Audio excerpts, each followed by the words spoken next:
Assalamualaikum warahmatullahi wabarakatuh. Perkenalkan, nama saya Natasha Diana Puspitasari.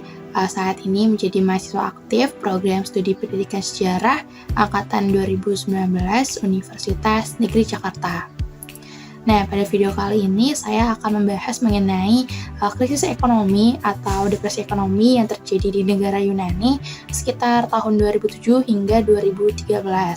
Nah, pada kasus ini saya akan bahas bagaimana awal mulanya terjadinya krisis Yunani tersebut, kemudian apakah ada keterlibatan terhadap Uni Eropa dan peran dari negara-negara anggota Uni Eropa, serta apa aja sih dampak yang ditimbulkan dari kejadian krisis Yunani tersebut terhadap kehidupan global.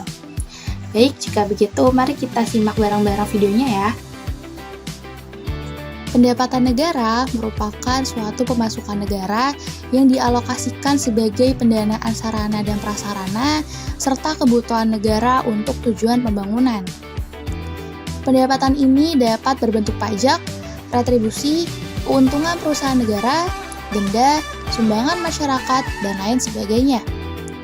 Menurut pendapat Mardi Asmo dalam bukunya yakni Perpajakan, pajak merupakan iuran yang didapatkan dari rakyat kepada kas negara dan diatur dalam undang-undang, sehingga pajak ini bersifat wajib dan memaksa untuk pengeluaran umum. Pajak ini nantinya juga akan menjadi sumber pendapatan yang membiayai berbagai kegiatan dan pembangunan oleh pemerintah.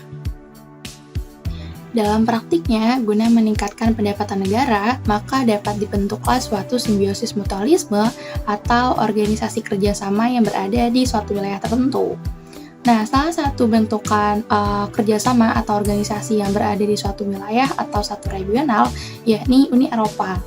Uni Eropa dibentuk sebagai wadah kerjasama yang berada di regional Eropa dengan tujuan peningkatan sektor ekonomi, kemudian sektor budaya, sektor sosial, sektor politik, dan lain sebagainya. Organisasi Uni Eropa ini juga menjadi salah satu batu loncatan bagi negara-negara anggotanya untuk meningkatkan perekonomian dari negara tersebut.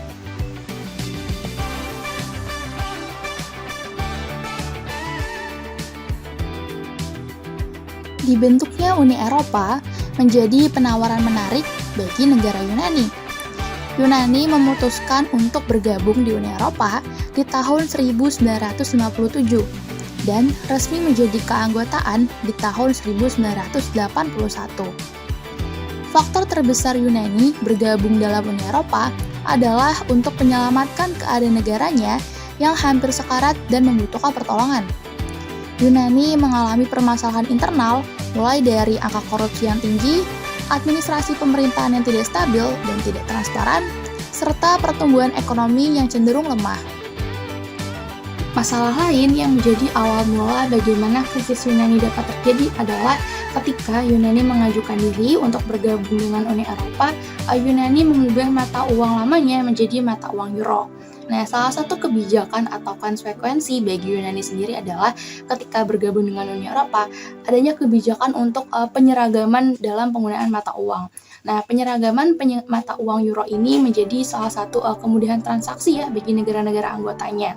Namun, ketika Yunani mengubah mata uang tersebut, ternyata ada perasaan di mana Yunani ini menghadapi situasi semacam culture shock gitu ya, ketidaksiapan negara tersebut untuk mengubah mata uangnya menjadi euro tersebut. Nah, maka dari itu, keadaan ini juga yang akhirnya membawa Yunani yang menjadi negara anggota Uni Eropa dianggap rendah atau tidak sejajar dengan negara anggota lain.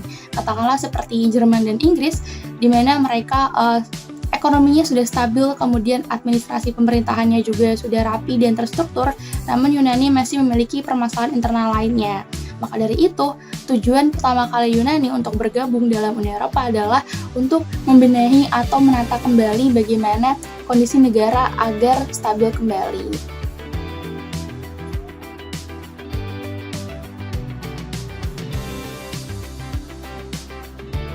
Depresi ekonomi yang ditimbulkan oleh sistem yang berantakan membuat puncaknya ketika di tahun 2010.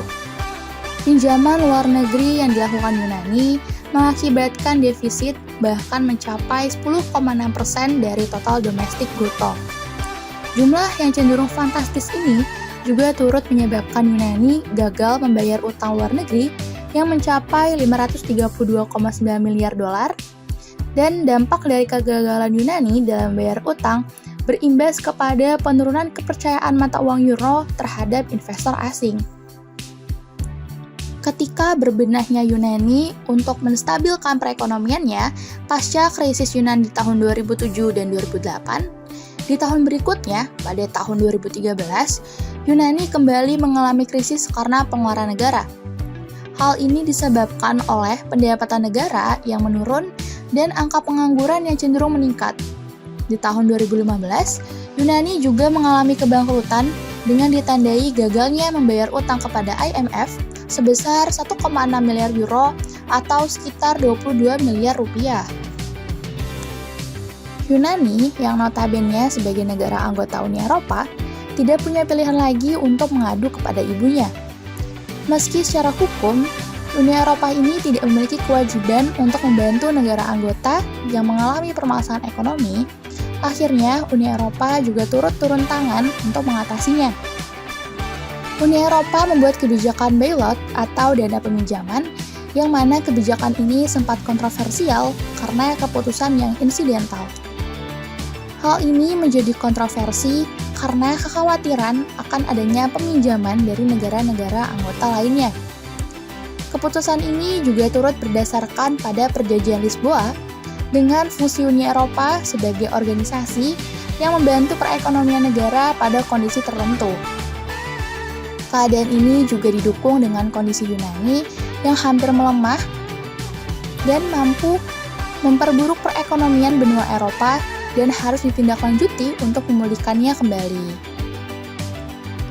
Bailout atau peminjaman dana akhirnya diberikan kepada Yunani dengan syarat disiplin fiskal. Dalam menerapkannya, Uni Eropa memberikan kebijakan lender of last resort, di mana bank sentral menjadi tumpuan untuk mencegah kebangkrutan ekonomi. Sejak tahun 2010, negara-negara di Eurozone dan IMF memberikan bantuan kepada Yunani untuk menstabilisasikan perekonomiannya. Agar mencegah dampak negatif, akhirnya mereka menggunakan program bernama Economic Adjustment Program atau EAP. Namun, suntikan dana yang diberikan melalui bailout harus digunakan dengan sehemat-hematnya. Kesepakatan ini pun juga dibuat dalam Memorandum of Economics and Financial Policies atau Nota Kebijakan Ekonomi dan Keuangan. Meskipun Yunani harus rela menelan pil pahit dari disiplin fiskal, hal ini sebagai tindakan lebih lanjut untuk memulihkan kembali kepercayaan negara lain terhadap naungan organisasi Uni Eropa dalam menangani permasalahan krisis Yunani. Disiplin fiskal yang mempengaruhi pada penghematan pemberian dana membuat kebutuhan masyarakat juga turut dipangkas. Keadaan ini mengakibatkan ribuan masyarakat berdemo secara besar-besaran. Mereka menganggap bahwa kebijakan ini mampu mengurangi dana yang menyangkut kesejahteraan sosial bagi rakyat.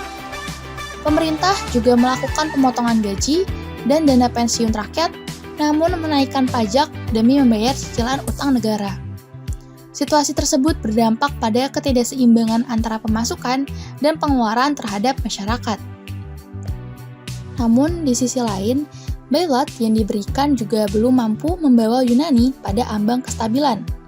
Yunani juga harus menanggung tanggungan sebesar 144% lebih besar dari total GDP. Di tahun 2010, IMF juga turun tangan dengan memberikan dana talangan ke Yunani sebesar 110 miliar euro. Suntikan dana ini bertujuan agar Yunani bangkit kembali sekaligus mencegah krisis yang lebih parah terjadi di Eropa. Meskipun baik Uni Eropa dan IMF telah banyak memberikan dana pinjaman, nampaknya krisis Yunani cukup melebar kepada permasalahan lainnya karena konflik yang cenderung klimaks.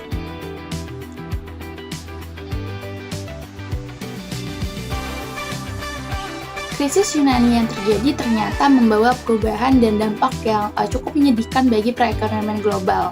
Bagaimana tidak, ketika krisis Yunani ini terjadi, ternyata dampak yang pertama kali timbulkan adalah defisit fiskal.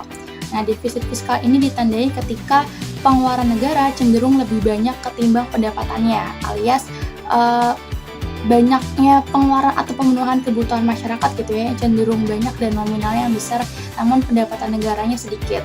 Hal ini juga terlihat bahwa Yunani ketika adanya bailout atau peminjaman dana dari Uni Eropa, ternyata dana yang diberikan cenderung tidak mampu menopang seluruh kebutuhan masyarakat gitu, alias kebutuhan Yunani ini masih banyak yang harus di-cover, ternyata uang yang diberikan juga tidak cukup.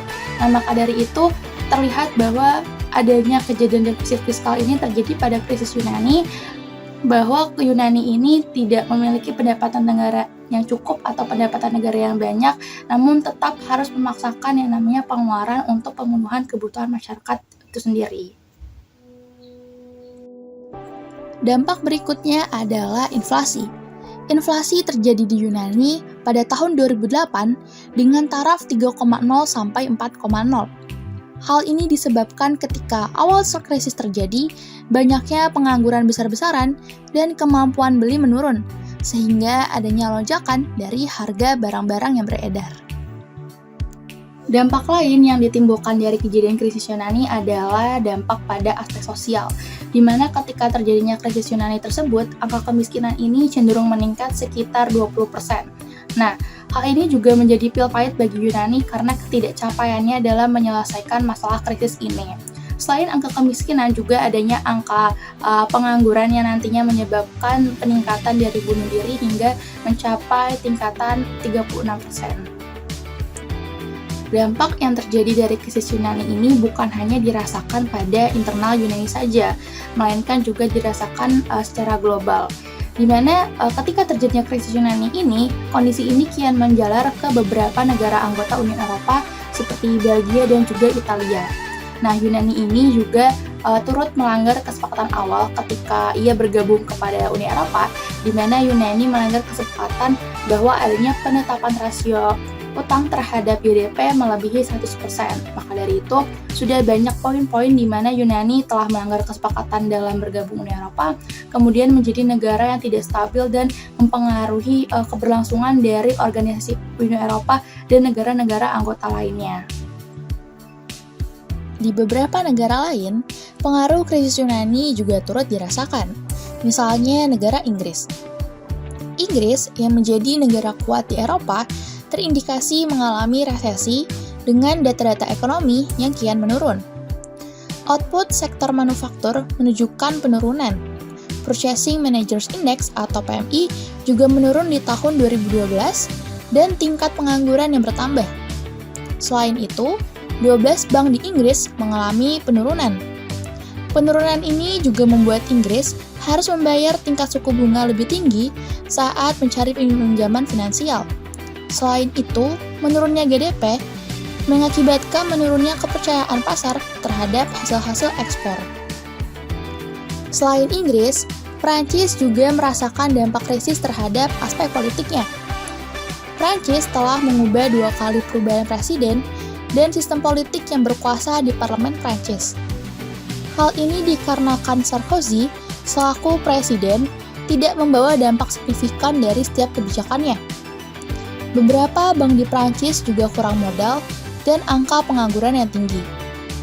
Pada masa pemerintahannya, Prancis juga mendukung ide penghematan yang dicanangkan oleh Jerman.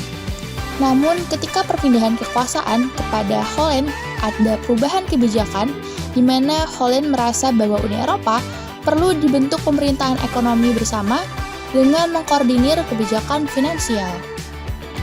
Nah, tadi kan sudah disampaikan ya bagaimana kejadian atau kronologi awal mulanya terjadinya krisis Yunani, kemudian dampak apa aja yang ditimbulkan, serta bagaimana pengaruh-pengaruhnya terhadap negara anggota Uni Eropa. Nah, pada saat ini Yunani masih terus menata kembali kondisi pemerintahannya, serta masih terus mengatur ulang stabilitas perekonomiannya dan juga masih terus mengusahakan untuk melunasi utang-utangnya terhadap Uni Eropa dan juga IMF gitu ya. Karena kita juga tadi bahas bahwa utang-utangnya Yunani ini cukup banyak gitu ya, miliar euro atau triliun rupiah begitu.